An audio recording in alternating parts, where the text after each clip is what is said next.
Welcome to the Action Network podcast presented by DraftKings. I am your host, Evan Abrams, and I am joined by Brandon Anderson for some best bets for NFL Week 10. We will get to those bets shortly, but I'm going to go through just two fun trends today that we're talking about entering today's slate for this weekend. So, favorites on NFL trade deadline weeks. That's kind of what I was looking at. I was looking at the last 10 years of the NFL trade deadline and those weeks specifically, just to see if there's anything that kind of stood out. So favorites since 2021, basically last 5 years, 21-32 against the spread NFL trade deadline week. So a little bit bad of a trend there. The other one I thought was kind of interesting was totals.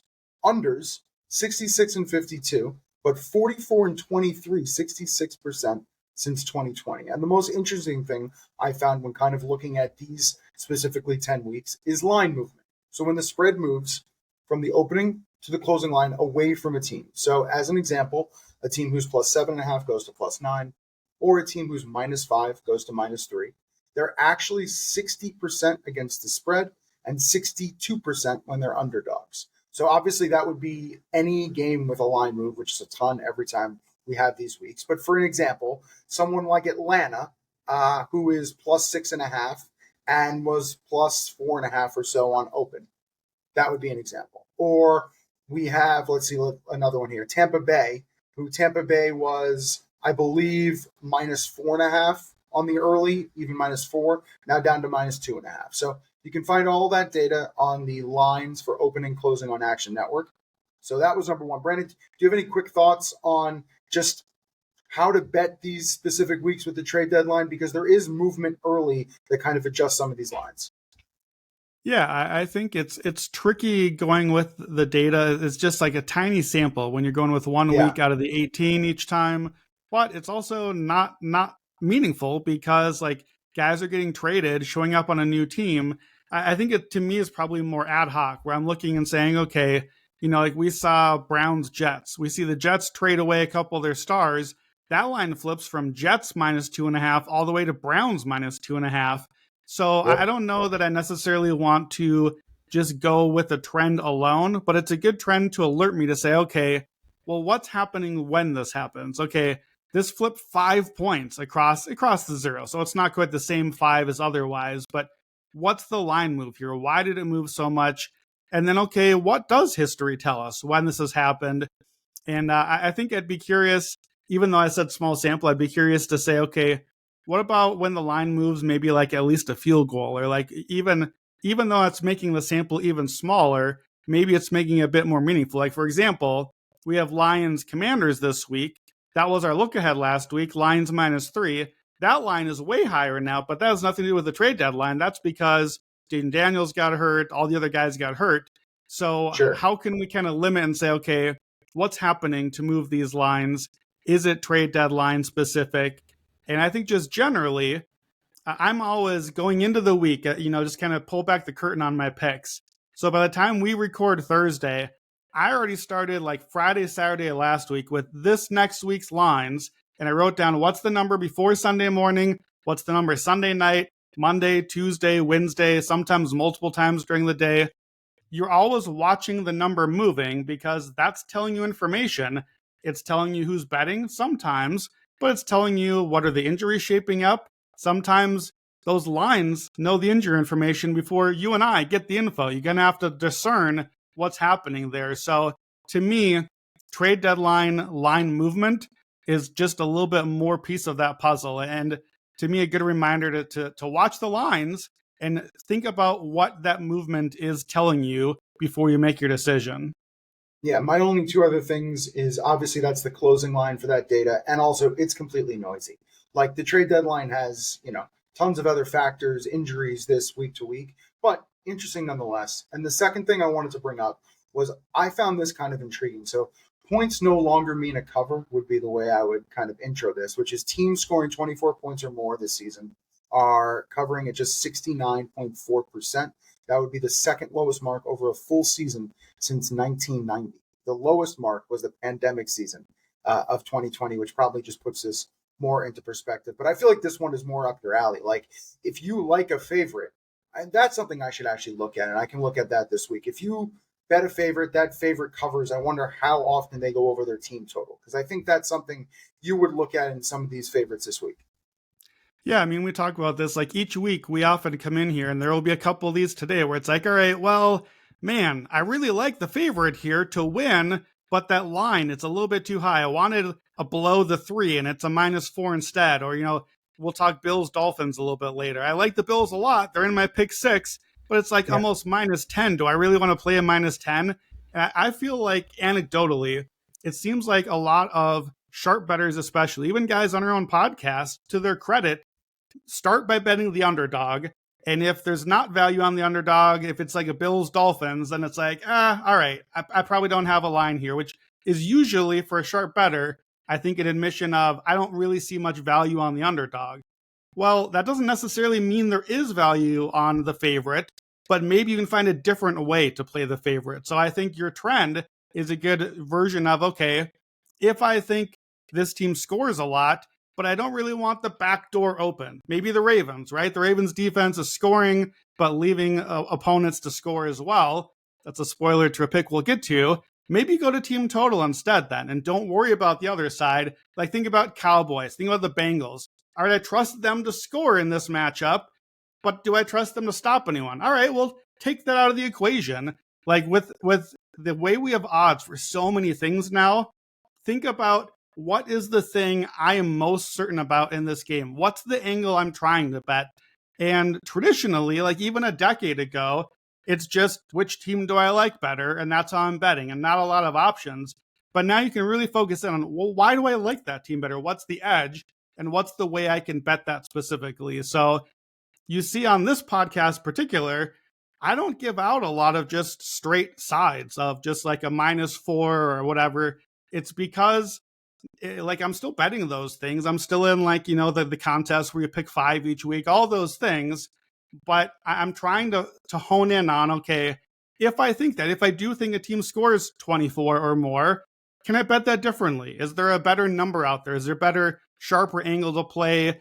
Can I bet it more aggressively to get a longer odds to try to pay out more? Is there an escalator here? Is it a player prop? So I think just, again, kind of pulling back the curtain on the process, always be looking, always scrolling through on DraftKings, looking at all the options. There's a lot of ways to bet these things, not just a side or total these days. So as long as we can keep doing that, we can keep looking at all of our options.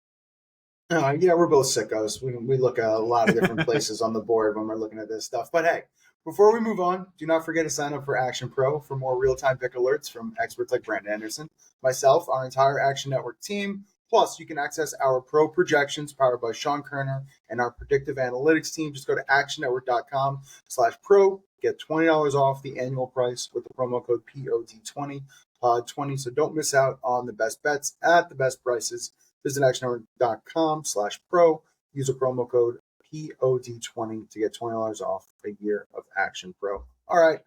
Week 10 best bets time. If you want to tell some of these bets, look for the quick slip link in the podcast and video description, or go to actionnetwork.com/betnow, BETNOW, bet now, and all the bets from today will just be listed there. Click the link. It'll open to your sportsbook. Super easy. All right. Before we get going, though, we have Brandon's pick 6. So every week now, he's got a column. He's got a 16 parlay. I believe he's what? Are you 1 for 3, 1 for 2? I can't remember. But this week, he'll tell me in a second, you've got 6 favorites. So what can go wrong? What are you doing? Yeah, 1 for 3. We hit the first one, then we missed on a long shot, and then last week we missed because my Vikings messed up my own parlay. So this week, no Vikings involved, and everything this week is on Sunday. We've had some of the primetime games. No primetime games in this one either. Just Sunday daytime. We'll start in the morning in Berlin. Give me the Colts. Then early slate, Bills and Bears. And then all 3 games. We only have 3 in the late afternoon slate. We're taking them all. Lions, Seahawks, and Rams. So it's 4 bigger favorites, 2 shorter ones. The Rams and Bears are a bit shorter. It's plus 503. And we're all wrapped up before Sunday Night Football. And we'll talk about why we're skipping Sunday Night Football in just a second. But it's about 5-1, and most of those games, they all but one, I think, come back up again in our podcast. So the thing we just talked about is kind of relevant here. I'm only actually betting, I think, one of those teams on the spread in our picks to come, but I'm betting 4 of them in other different ways, just like we just talked about, including a team total and some of those other designs. So Sunday, pick 6, Colts, Bills, Bears, Lions, Seahawks, Rams, about 5-1. All favorites, let's cash. All right, Sunday Night Football time. That is where we will start. So Steelers and the Chargers. This one is a little bit tough. Like I just feel like from a handicapping standpoint, there's a few different angles can take you to both directions. Line sitting at 3, which is basically nothing. Game is in the Chargers though, and there will be a lot of terrible towels. So what are you doing? Yeah, it's in LA, but I think this might be a Pittsburgh home game, like you said. That's a point that I had on here. We know how this is with the Chargers, but the Steelers fans are always traveling. So I think that at the very least takes away most of the home field advantage. I really like the Steelers here. Pittsburgh +3 for me, and we'll play the money line. So look, last week we talked about the Steelers. I said I was sitting out the rah-rah spot. We missed out. This was the rah-rah-iest spot of the year. Steelers forced 6 turnovers. They finally stopped that huge Colts offense. Clearly their best win of the season. And what did they do? TJ Watt and that defensive front finally looking like they're supposed to all year, dominating what had been the league's best offensive line to that point. So now it's Chargers. On the other end of the spectrum for offensive line, Rashawn Slater out for the season before we started. Now Joe Alt is out for good. Mekhi Becton, the big free agent, he's out as well. Their third tackle, the Slater replacement, Bobby Hart, he looks like he's out. This is kindly a bottom of 5 offensive line in the league, and that is really being kind at this point. And it's up against TJ Watt, Alex Highsmith, Nick Herbig, Cam Hayward. He's old but still getting it done. This is really, really rough timing for Alt to go out right before this matchup. And you're seeing some of these numbers go around. You had a similar one, I think, in your article. Since the Chargers drafted Joe Alt to be their star tackle, when he plays at least 50% of their snaps, they're 15-5, 75% win rate. When he is below that or missing, 2-5 straight up. So lots of noise there, obviously, but it's kind of just telling you this Chargers team is going in the wrong direction right now. They're struggling to run. They're missing their top running backs. Pittsburgh now is top 10 pass defense by DVOA. And meanwhile, Chargers run defense is the weakest unit on the field. They are 27th in DVOA. Pittsburgh's quietly run the ball really well this year. That's what Arthur Smith wants to do. Jaylen Warren keeps having big games week after week. And Aaron Rodgers has been at his best when he gets the ball out fast, and the Chargers are not great at getting pressure. So I just like a lot of the matchup stuff here for Pittsburgh.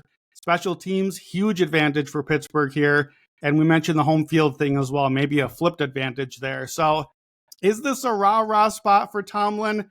Yes and no. So week 5 forward as an underdog, 68% for his career, covering the spread. But all my trends say we want this at home. Well, probably not counting as a home game here. We want Steelers after a big loss. That's not the case here. They just won. We like a division game. That's not it. However, there is a double down factor with the rah-rah effect. When the Steelers are an underdog, even after they just won as an underdog. That's this one. 25-2 ATS in Mike Tomlin's career. 80% cover rate, including 8 straight outright wins as an underdog. This is basically telling us when the Steelers do the rah-rah thing and the line doesn't react, which this one didn't really react, maybe it should have. So I think it should have. I think Steelers are the right side here. +3, it's my favorite side of the week. I don't think we're going to get a 3.5. I've been watching it all week, and it's closer to 2.5 at times. So I wouldn't wait around. +130 on the money line. Not a lot of juice there. I'm pretty happy with just the +3, to be honest, because we might just get like a close loss or something. And then one last point. In the Pick 6 article, I was giving my extra point. Start with that off the top here. Chargers to miss the playoffs, +225. This is a rough spot. The Chargers face Pittsburgh and then Jacksonville. That's really their top competition in the playoffs for probably one last spot in the AFC. I like Herbert. I like Harbaugh. They can only do so much, though. FTN has 45% to miss the playoffs for the Chargers. So that would be about +120. We're getting almost double that. So +225. I think really that is the money line, quote unquote, play here. That if the Steelers do win, that puts the Chargers playoffs more in peril. So that's probably more my escalator play. Steelers +3, and then Chargers to miss the playoffs, +225. To me, the pick comes down to the Chargers' offensive line. Like it's, you could point at so many different units and so many different things, but Kamani Vidal yards after contact against the Titans of under 2 on 12 rushes kind of tells you what you need to know about what he's running into on the line. And then just think about this. So Chargers are 19th and 20th in rush EPA and success rate. Not terrible, right? Like you think about as a totality, not terrible, but you look at third most blown blocks in the pass game and second most blown blocks in the run game. They're basically making it harder on their running backs, who obviously you lose Harris, you lose Hampton, like things are kind of going downhill there. So the question for me is, Herbert's covered 5 straight at night. He's 10-3 straight up as a favorite at night. But if he has no protection, who cares? So that's kind of the way I look at this one. Yeah. So I agree with you. All right, let's keep rolling here. Your favorite team, who stabbed you in the back last week, Ravens, Vikings. What are you doing in this one? Yeah, so this is a great example of the thing we talked about at the top. So I come into this thinking, okay, I like the Ravens. They feel like the right side here, but it's Ravens -4, maybe even 4.5. That feels hefty. Even by my numbers, that feels hefty, even believing in the Ravens this time of the season. So I'm pivoting, trying to say, okay, how do I invest in the Ravens but not have to pay over the key number? I'm going to go with the team total here, just like we talked about. Ravens over 26.5 on the team total, and we'll get to an escalator. So here's how I got there. Vikings offense, I think, of the 4 units, clearly the weakest. We can't know really what J.J. McCarthy is yet. Ravens defense, not great, but certainly looks a little better since Cal Hamilton moved. They're getting a little healthier. I don't know necessarily a lot what to expect on that side, so this way I don't have to worry about it. So on the other side, okay, what's the best unit on the field then? Is it the Ravens offense or the Vikings defense? We saw Lamar Jackson play Brian Flores. It was a short week. We saw this a few years ago, and Flores blitzed 1 billion times, and it did not go well for Lamar, and the rest of the season didn't go well because other teams started copying it. Well, Lamar's pretty good against the blitz now. We figured it out in the last couple of years, and Baltimore's had extra rest here to get ready for this one. And the Vikings pressure, great last week, but hasn't really been that consistent this year. The run defense has not been great. They've been hurt by guys like Herbert and Caleb Williams as scrambling quarterbacks. And we know about Lamar against NFC, Lamar against coaches that haven't faced him before. Just a really tough ask for an opponent to face. So if you want a side, again, I think it's Ravens, but I don't know about the number. I looked at just Ravens first half. That was the play against Minnesota last week. They're 2-6 against the spread, but one of those wins was last week. Lamar first half, we know that's the way to go. But I like team total because with Lamar, even this season, Ravens are averaging just under 34 points a game. They've had at least 28 all 5 games. We only need 27. We hit her over. Lamar Ravens, when he plays, have scored 28 or more 9 straight games, including since the start of last season. Baltimore's won 15 times, regular and postseason. All 15 times they've scored at least 28 points. So this, to me, is a Ravens moneyline proxy. We don't have to pay the steep moneyline price.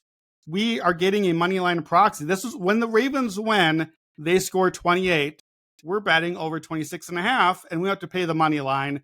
Vikings are allowing 26.5 points exactly this season against starting quarterbacks. They've feasted twice against backups.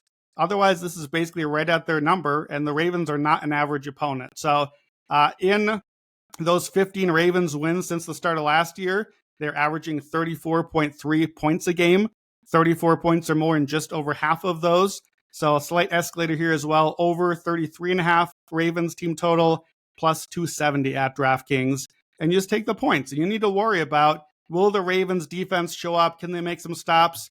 Who cares? Look, as a Vikings fan, I hope they don't. I hope the Vikings score 100, and I cash my bet anyways. They can win 100-40, and we'll cash and get a Vikings win. This way we can just focus on the thing that we like best, Ravens team total over. Yeah, all the families are getting along here. On the favorites earlier today, we took Ravens first half money line and the over in this game, both in the parlay. So I think we're kind of all in the same direction here. I'll say this: Ravens and Vikings this year, 13-3 to the over combined. So they're on the right track. This seems absolutely obvious to you, but I feel like I should say it anyway. So expected points added, just when you look at the pass game this season. Lamar is at plus 20.6, Huntley plus 5.7, Rush minus 23.2. If that just doesn't tell you what he adds to the offense and while I think he was 18-6, I believe, team total over even entering the season. And we've seen what he's done this year. So hard to go against anything in this area. And I think last week, like, McCarthy's going to play good. He's also just going to play bad. I think you're going to get a little bit of both. But I think in this environment, you're going to get points. So let's keep rolling here. All right. Bills and Dolphins. This line's large, and it's just getting bigger. I saw it around 8.5, now up to 9.5. I think it's going to get probably up to 10 based off of everything we've seen, especially when Phillips got sent out of town, things of that nature. So what are you doing in this matchup? Yeah, this is another one similar to what we talked about. I want the Bills here, but how do I bet them without having to invest in such a high line? And by the way, a lot of times on Sundays, you see like an 8.5 get to 9.5 or 10. That's not even necessarily because everyone's betting. That's teaser protection, because you tease 6 points down. Once it gets to 9.5, 6 down is still 3.5. It's still above the 3. So if you see a line in that range, you can probably bet on it rising, because 8 or 9 is not a normal outcome, but 3 and 4 are, and books would prefer to not give you that option. I don't want any of those options, so I'm going to take a Bills second half play, minus 3.5. We do not quite get below the key number, but I'll tell you why second half. Look, I don't need to tell you too much about why Buffalo versus Miami. Like, that's pretty self-evident. This was my first pick for the pick 6 this week. Buffalo offense, second in the league DVOA. Miami, 29th defensively. It's easy pickings. And this has been not a rivalry in the division. Bills have won 7 in a row against the Dolphins, 14 out of 15. Average margin of victory, 15 points a game. So maybe you just take the Bills and they cover, because that's usually been the case. They often win really big. Tua in his career, 1-9 against Buffalo, as many picks as touchdowns. But despite all that stuff, Josh Allen against Miami in his career, 7-1 ATS. That's why we have to bet spreads, not money lines. Okay, so that's full game though. We always want second half with the Bills, especially when it's a big spread. Second half numbers get really good. And this season, Miami second half, 2-7 against the spread. They've hung around for half, and then they fall off. And the Bills, always a second half team, 6-2 ATS this year. And Josh Allen, for his career, 67% second half cover rate. If you are a $100 bettor and you just bet every Josh Allen game second half, he is by far the most profitable quarterback in our system in Bet Labs. Bettors would be up about $3,200.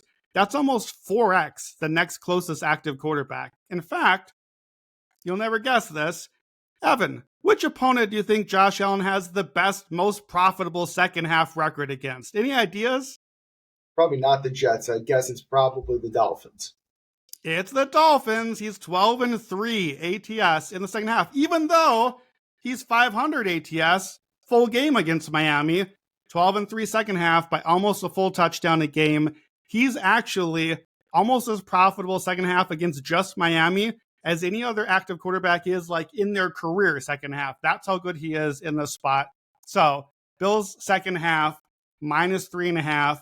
Just a touch maybe on Bills by 10 second half at 2-1. That's kind of his usual cover rate.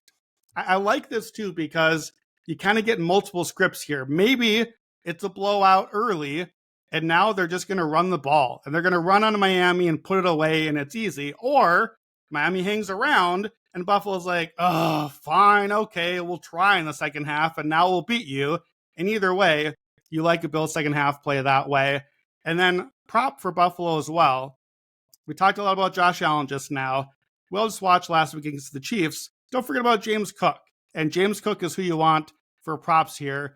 Miami run defense in losses this season averages 19 carries, 109 yards to the top running back on the opponent. Oof. Henry just had 119 against them. Vidal, who you mentioned, 124. Rico Dowdle, 206.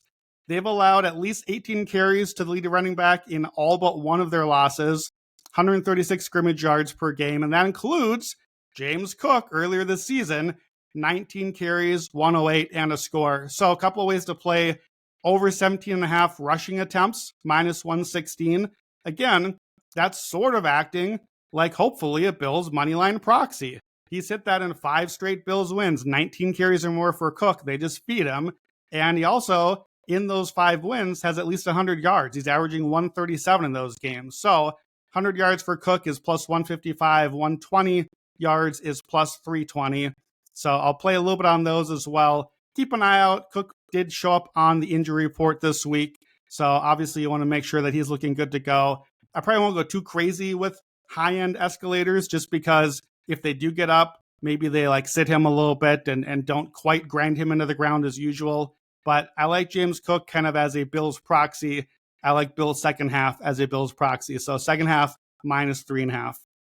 Yeah, the only stat I can even add to this would be the fact that that second half number on Josh Allen, I just like putting a number behind it because of how crazy it sounds. Since the start of last year, 22-6 seems absolutely ridiculous, but that is Josh Allen and the Bills in the second half. And then the fact with Cook on the overs, I mean, Miami allows 2.6 yards after contact per attempt, tied for second worst in the NFL. The only team worse, the Bills. So I would sit there and say to you, all right, but what about the other side? But to me, like Achane can have a good game in the short pass game and it not be on rush. So I was considering things like both teams that have a rushing touchdown, like certain things to kind of go with these trends of bad rush defenses. But I think Miami can get it a few different ways. But I agree with you with Cook. It's the right route. All right. Speaking of bad rush defenses, you are going to attack the crap out of this one because I feel like you do every single week and every one of us has to. So what are you doing with Bears Giants? I think we know.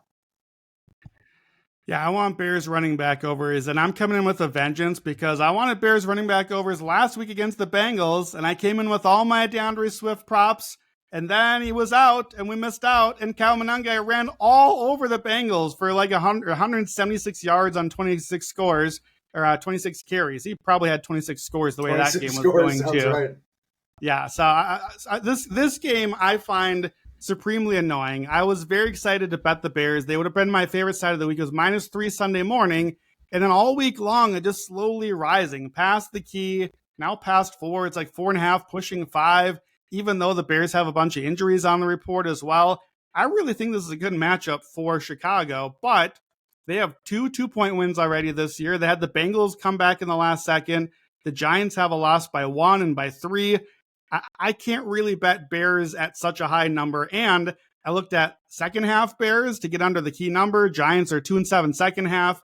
But again, why do I like the Bears? It's the one reason. It's rushing. I like the Bears to run all over this defense. The matchup, I think, might be even better than it was last week. Giants are dead last in run defense DVOA, dead last in run defense EPA per play. Like, pick a stat, the Giants are probably going to be last in it against the run. They got, small pass rushers.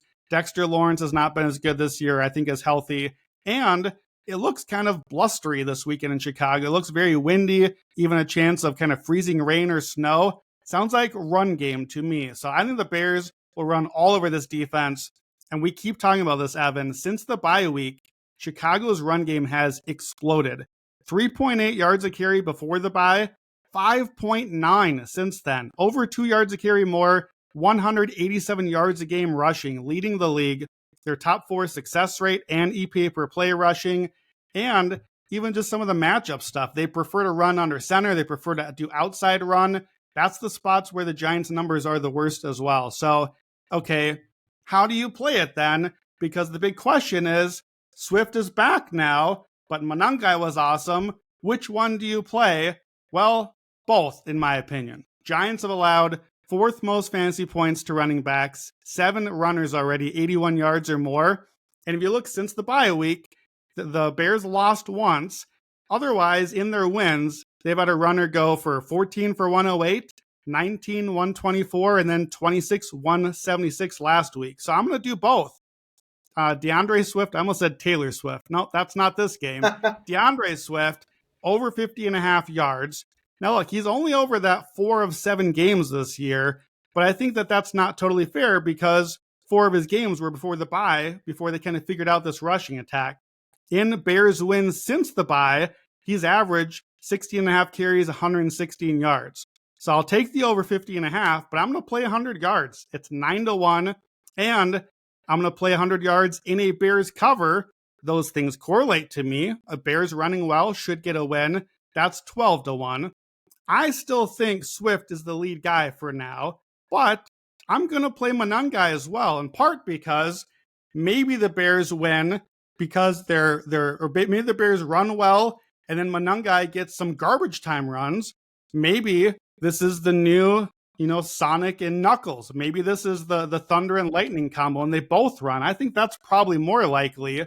But I think that playing Monangai covers us. Somebody's going to run on Chicago on the Giants. So if it's not Swift, if he's not healthy or not getting enough carries, it's probably Monangai. Or we might hit both. We might actually get both runners playing well. So Monangai, 50 yards plus 180, and then just a touch on 100 yards at 15-1. I don't think so, but I'd hate to miss it in case he's just the guy breaking out right now. And what's fun here is you got to shop around a little bit. We don't know who the right running back is, and books don't know either.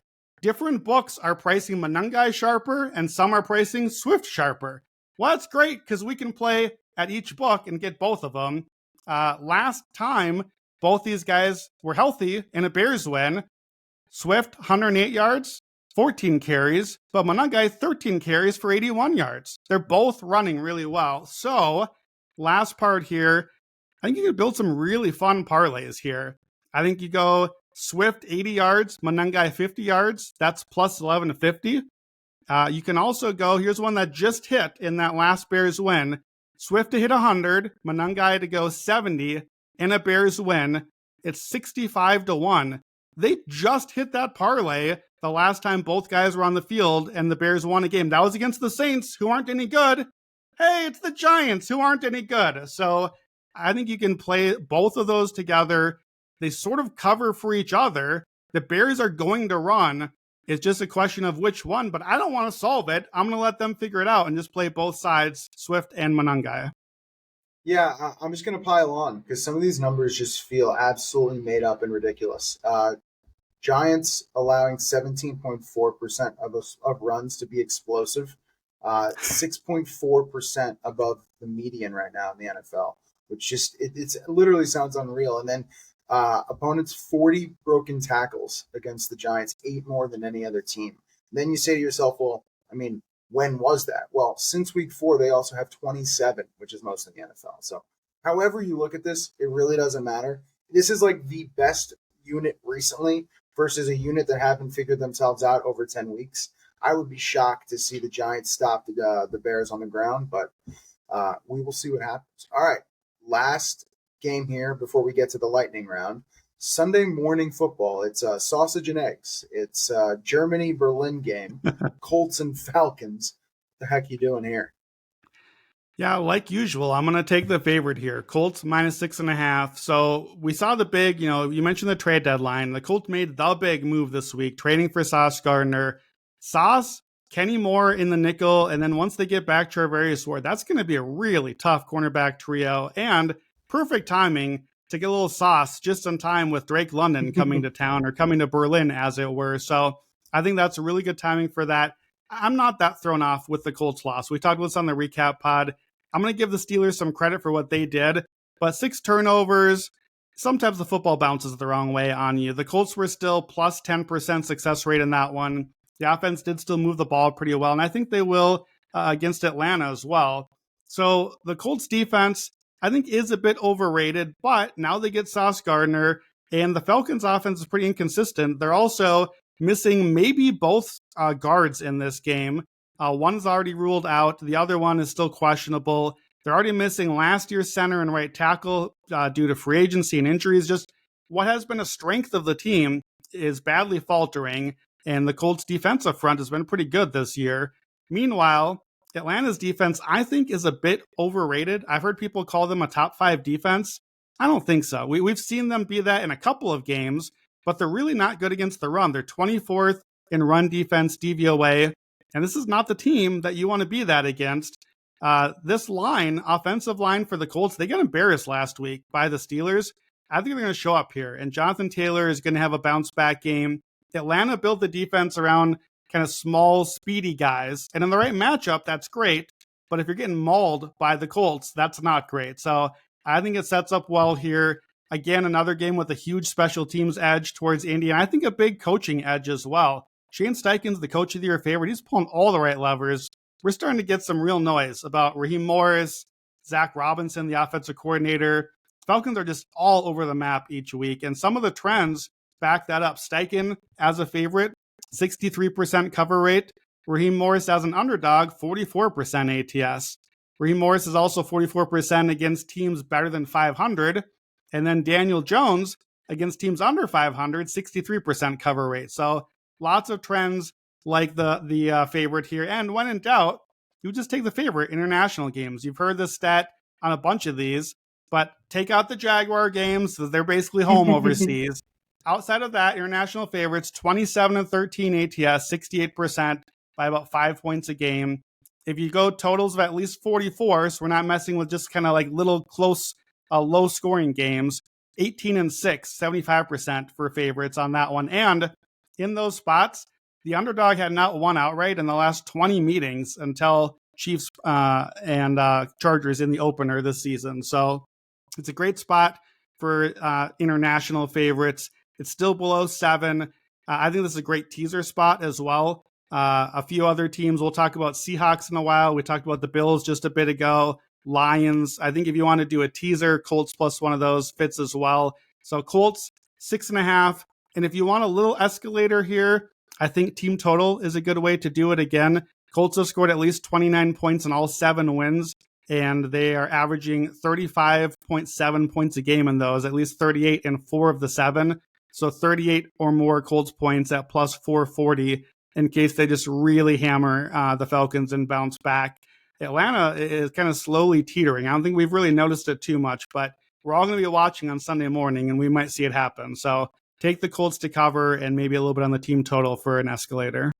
Yeah, whatever you do with Indy in this game, I feel like you can have some fun with some Drake London on the other side as well. There's some, anti-correlation to some positive Drake London, and Indy still doing whatever they're going to do, because I don't have faith in Penix. I think Penix, anything that looks positive on his side has been helped by what Drake London has done, especially when you look at some of those touchdowns last week.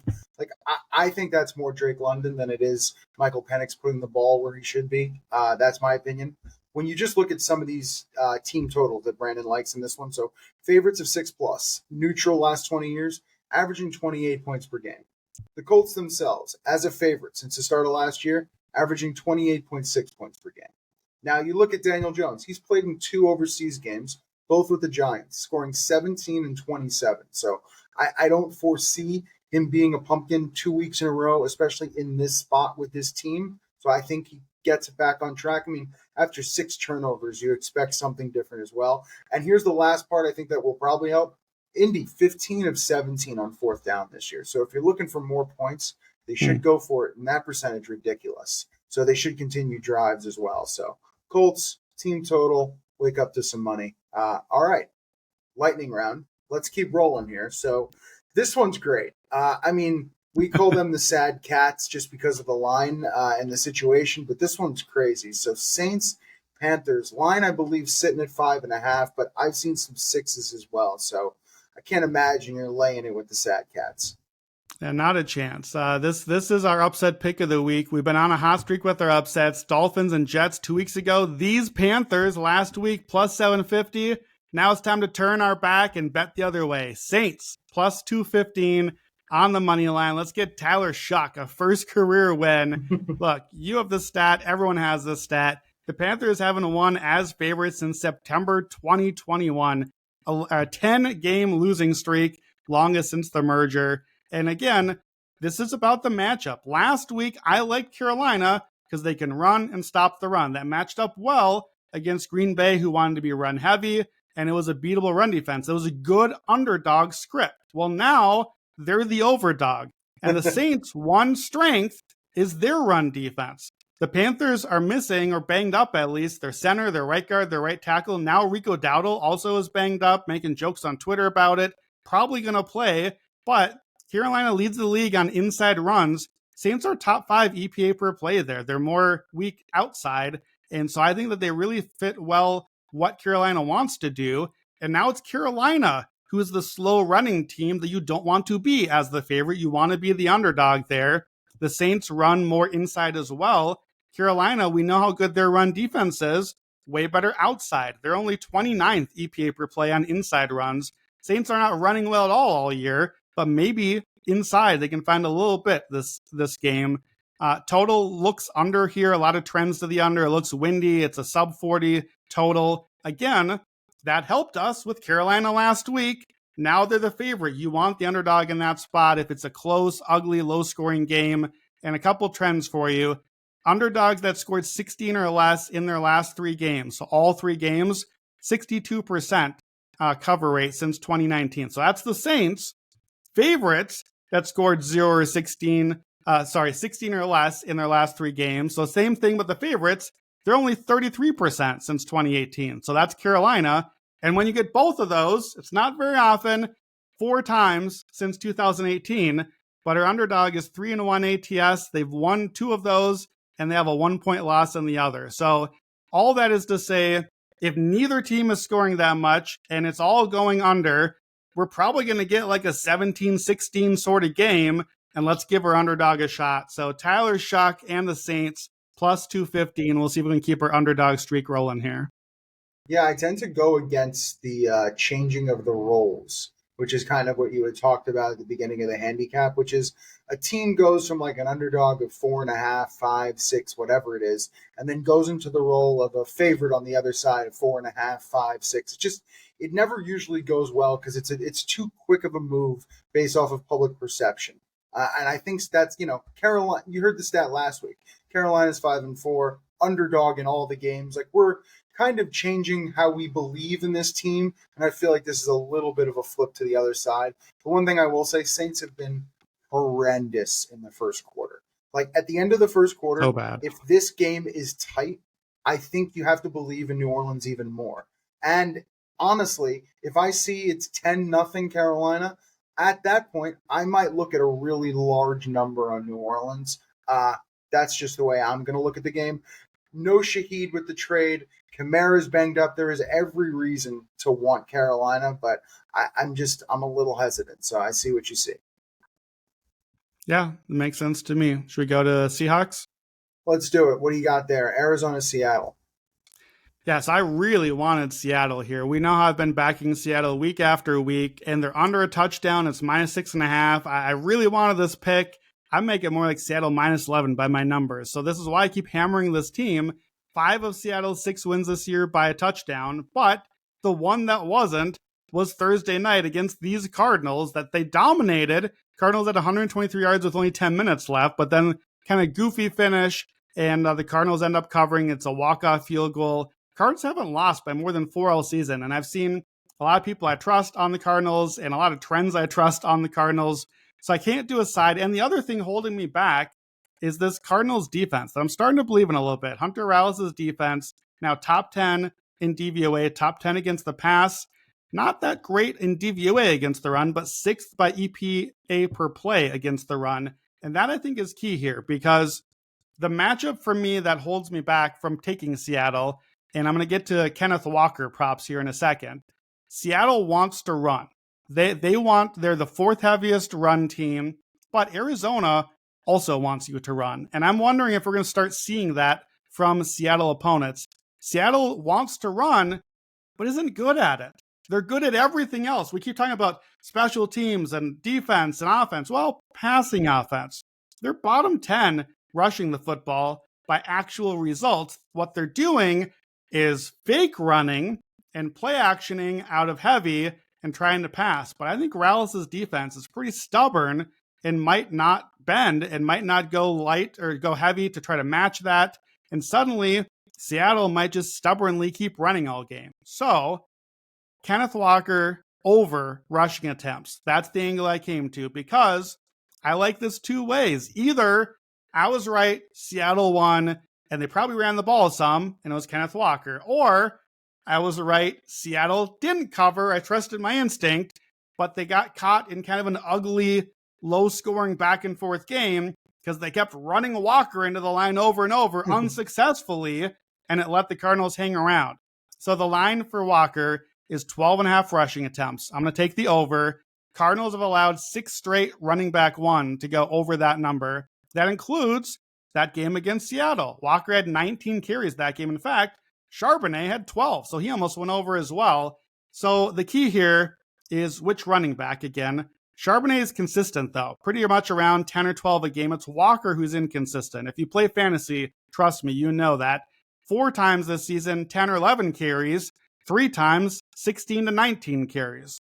So this is me banking on one of those higher end ones. And look, I'm not betting yards. I don't really trust Walker to produce. The whole point is that I think Arizona wants him to run and not produce. So this is not a volume rushing yards angle. This is a volume attempts angle. Over 12.5.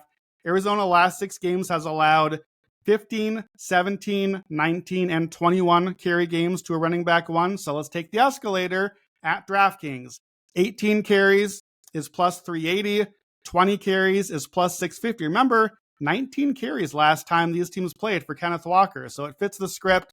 And just in case, 24 carries plus 1740 at DraftKings.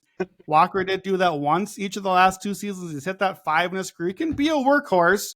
Probably Seattle's going to be winning in that scenario. But hey, I like Seattle to win this game anyways. I think they're the better team. We probably need like a Charbonnet, calf cramp there. He sits out the second half or something to get that one. But got to touch it just in case. I think Kenneth Walker gets a lot of the ball, even if that's what both teams want here. So the only reason I disagree with you on anything in this is I think his yardage is actually a decent bet as well. The stat that I kind of lean on here, worst broken and missed tackle percentage this year on rush. Giants 1, okay, cool. Buffalo 2, yep, makes sense. 3 is Arizona, and 4 the Jets. So in my opinion, I love the handicap, and then you look back at the rush attempts. Here's his last 6 games versus Arizona. 19, 16, 17, 26, 26, 21. Now, listen, that was a different team without a Charbonnet, and he was getting the rocket all the time. So, I look at the last, I believe it's, last 5 games. Walker has outsnapped Charbonnet in 4 of those 5 games. So, to me, he's going to get the opportunities, so I think you're right on that. And I think Arizona can be beat in that area. So, I think the rush attempt may be safer, but I could see him breaking one. Maybe a longest rush. I don't even know what that number is, but I like the look on Kenneth Walker. Sometimes, if the attempts are there, I don't mind mixing in a yards, spot or 2 on the escalator because you can hit that one even if you're wrong about the attempts. You might get one long one that ends up covering and hitting the yards over anyway. So I like kind of mixing that up, giving yourself a few outs that way. All right, let's keep going here. Shanahan, McVay, Rams, Niners. What is the angle you want in this beautiful matchup?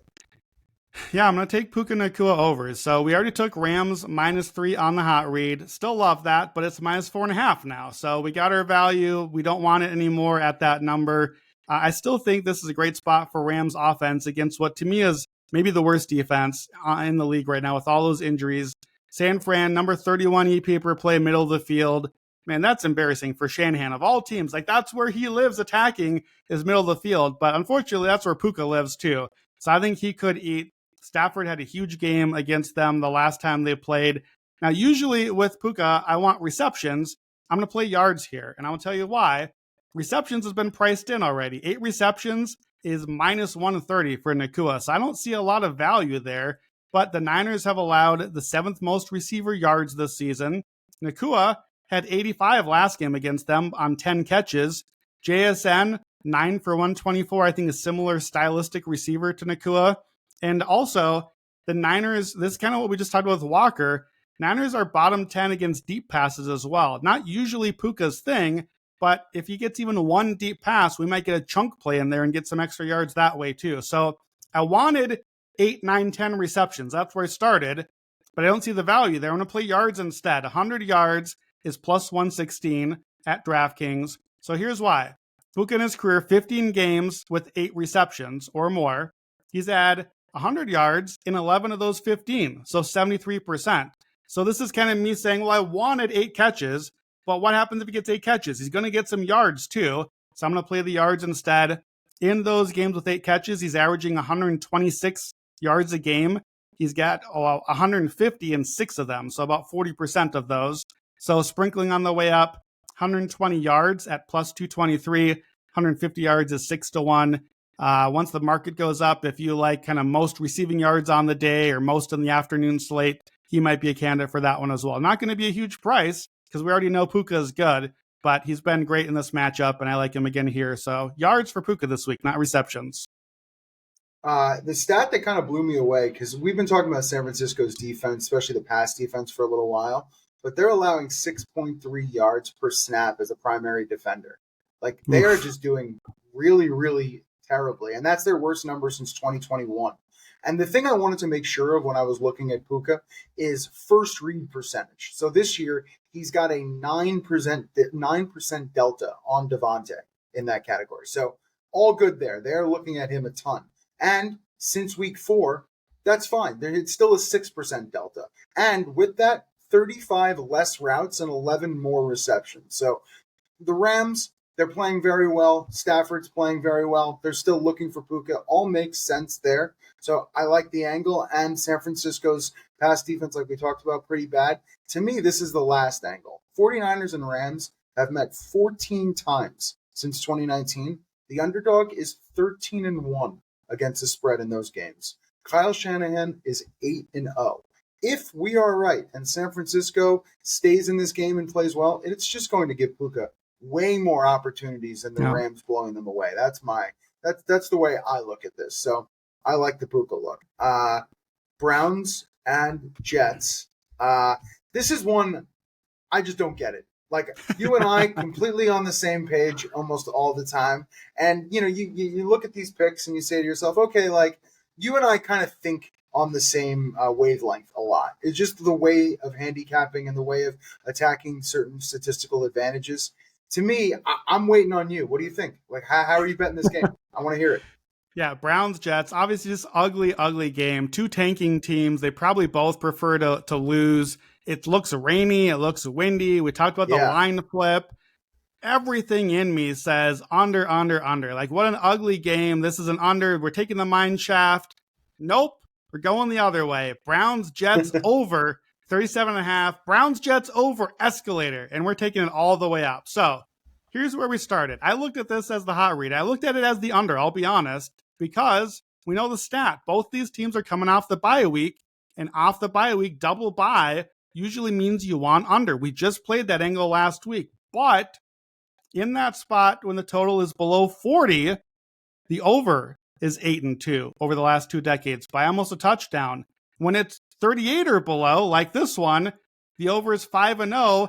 Every one of those games at 44 points or higher average almost 51 points a game.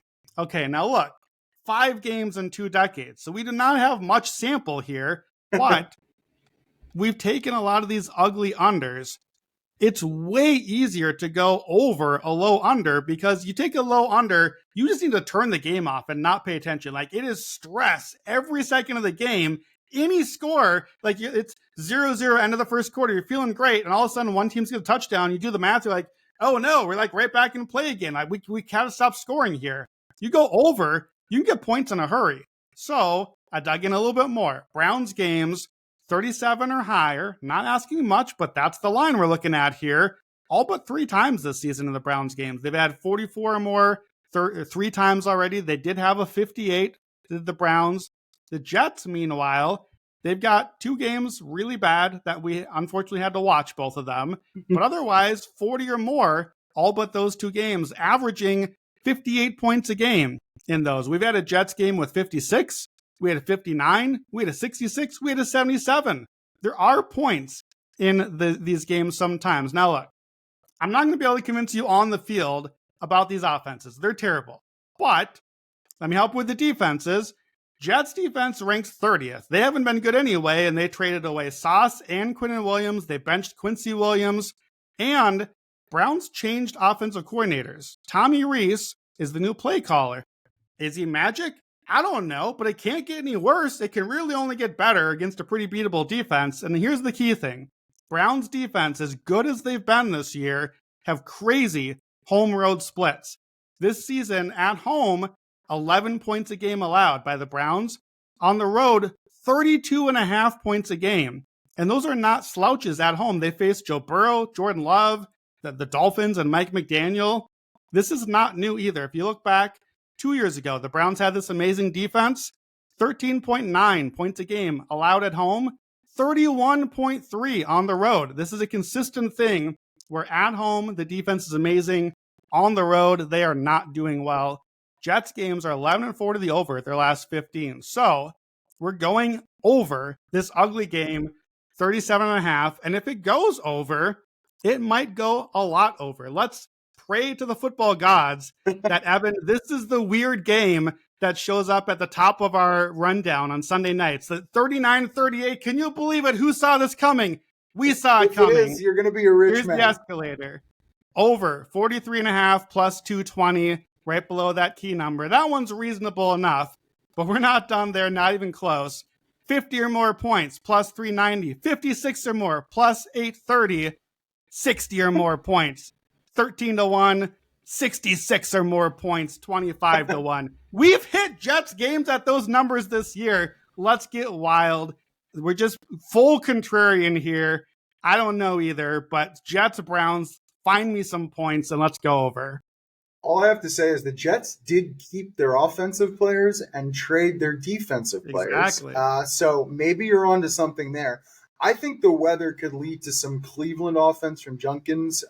So one angle, I think, and I literally just looked this up while you were talking about this, like if you did over 40.5 and Junkins to get 2, you're up to about 6-1.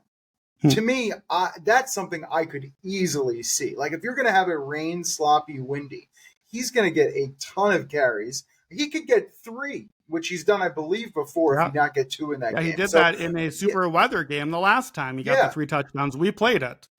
So I feel like the angle is there to do a few fun things on the ground, considerably what we just saw. But can't wait for this one to be at the head of the rundown. It's going to be tremendous. If we're right at all that we end up way over 38 points, then that also almost certainly means that the props for this game are ripe for the picking, that you can go nuts on overs because touchdown odds, yardage overs, like there's got to be more to those as well. So you can probably build some fun same game parlays if you like the over angle. Like you're saying, throw in a Judkins. If you like Jets to score, maybe it's a Brees game, maybe it's Garrett Wilson. And get creative, but let's see some points. Yeah, Dylan Gabriel can't see Jerry Jeudy, so maybe it's the tight ends like Fannin and Njoku that's going to get some yardage. All right, last game here before we get to the look ahead. You're looking for some tight end love. Bucks Patriots. What are you doing? Is it Hunter Henry? It's not Hunter Henry. I thought about Hunter Henry. I'm going with the other team here. I'm going to take a couple of Bucks tight ends. I'm going to play Payne Durham for a touchdown at 10-1. So let me talk about how I got there and then the bet that I really love here. So I'll be honest. This is just a super fun game. Bucks Patriots. I was like, man, I don't get to talk about this game. I want to bet for this game. How do we get to talk about this game? So I was digging, but it's kind of a mess. Like the Bucks are the bye week, but we don't have Godwin or Bucky practicing yet. We don't know if they're going to play. Patriots offense might be without Ramondre Stevenson again. Looks like Booty might not play. Looks like their center might not play. I don't have, it's hard to get a read in this game because so many guys might be missing. And the Patriots have this super soft schedule. Okay, well, enter the Buccaneers. Coming out, this is kind of a big test against Todd Bowles, this suddenly pretty good defense. And I just think there's a lot of interesting coaching styles, interesting personnel groupings, a lot to like here. So a particular personnel grouping is what leads me to the angle. So both these teams defensively are great against base. So that's like one running back, one tight end. Both teams, though, prefer to not do that. They prefer to play in 12. So that's 2 tight ends, 1 running back. Tampa in particular, weeks 1 to 5, 19% in 12 personnel. Last 3 games, 39%. So more than double getting the tight end on the field. Why? Because Mike Evans is gone and all the receivers are hurt. So we need more tight ends on the field. So who are the tight ends? It's Cade Otton. We know that. He always plays. But now it's Payne Durham. He's gone up from about a quarter of the snaps to almost half the last 3 games. and get his stats on the year. No catches, 1 target. That's it. The whole year. My man blocks all game long at every second he can, but he's 10-1 for a touchdown. The Patriots allow the 6th most touchdowns to tight ends on the season, and he's on the field half the game in a game that we think should have a lot of points. 10-1 just feels a little bit too long on that one, but I'll be honest, I really just wanted Cade Otton props, and until like an hour ago, they weren't out there yet, but now they are. I put this last on the rundown because I needed the number to pop as we were recording, and now we got it. I wanted Cade Otton receptions. We're taking the escalator. Otton is the only guy that catches passes. That's the whole point with what we just said with Parham. 6 catches the first 4 games for Otton. Last 4 games, 5 catches per game. At least 4 every single game. He's got at least 4 catches, 11 of his last 20, with a 6, 7, 8, 8, and 9 catch game in there. The Patriots allow the 7th most fantasy points to tight end. 8 times they've had a 4 reception tight end, including 4 in the last 3 games. They've allowed tight end reception games this season with 8, 9, 10, and 10. Now, those are mostly split between guys, but the Bucs don't split. If Durham does catch a touchdown, I can almost guarantee you it'll be his 1 catch that he makes. So I want Otton. I want it over 3.5. Looks like it's over 4.5. I'll skip and go right to the escalator. 7 catches plus 350, 8 plus 700, 9 for 1,200. I'm playing all 3, and this would have been much higher up on the rundown because I really like this angle, but it just popped, so we'll get those in right away. New England's allowed 9th most receptions to tight ends, 7th most yards to tight ends. And the thing that I like about the Durham angle, you mentioned it with the formation, but also you just look at the tight ends that have scored against New England. A guy named Mitchell Evans, Njoku, which, okay, got it, but so did Fannin. So they both scored. And then Tommy Tremble. I don't remember if that was a Jatavian Sanders game as well, but to me, you're understanding it with the names. I think anyone could kind of get into the end zone, especially a unknown tight end from the blocking side. So 10-1, hard to go against there. And I love Otton, especially. I don't think we're going to expect Godwin in this game, which just leads to more opportunity. So, all right, let's go to the look ahead now. Last week, you're on Detroit -3, which, congratulations. If you get a backup quarterback every time you take a look ahead line and you get 5 points on the line, you're going to be doing really well. Carolina and Atlanta is the game you're looking at. So I'm just kind of interested in your thought process here because obviously we just took the Carolina side a little bit earlier a different way. So how are you thinking about it for next week? Yeah, so it's a little bit against my own pick earlier, but I'm going to take Carolina here. It's plus 3.5 at DraftKings. And really, I'll be honest, the lines last week, you agreed. That was one of my best look-aheads of the season. We loved that. We got a little lucky with the injury, but that was part of the cap, that Daniels was a risk again. This one's a little bit later. This is probably not my favorite look-ahead, but it's one specific angle.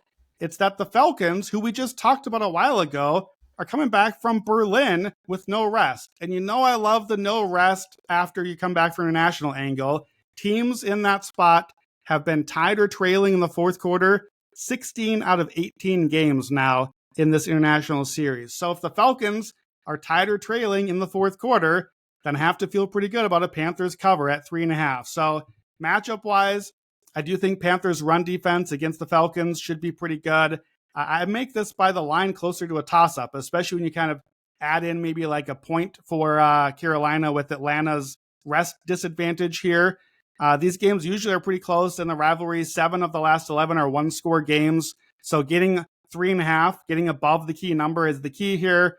And look, yes, I picked Carolina to lose, but they're supposed to beat the Saints, which would suddenly mean that they've won 5 of 6 and they're in the playoff race. I don't really buy it, but books might buy it, bettors might buy it, and more importantly, Atlanta, if they lose to Indy, which I do think happens, they're on a 4-game losing streak with no rest, back from Berlin, and I think suddenly people are like, oh, I kind of thought Atlanta was the other playoff threat in this division. Maybe it's Carolina, and we're not getting a 3.5 after that. So this is really about the key number, and it's about that rest disadvantage spot.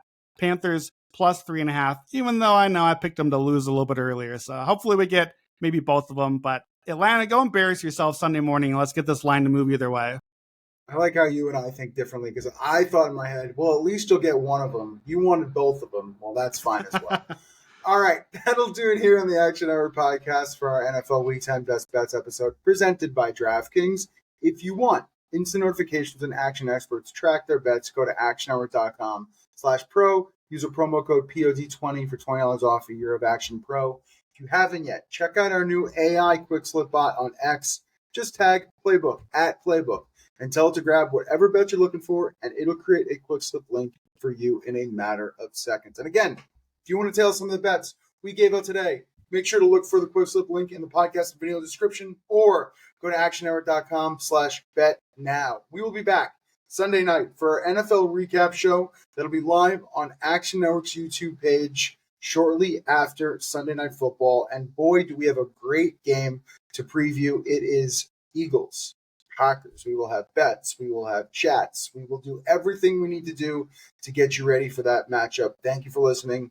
Enjoy the slate. Good luck with all your bets this weekend. Longshots.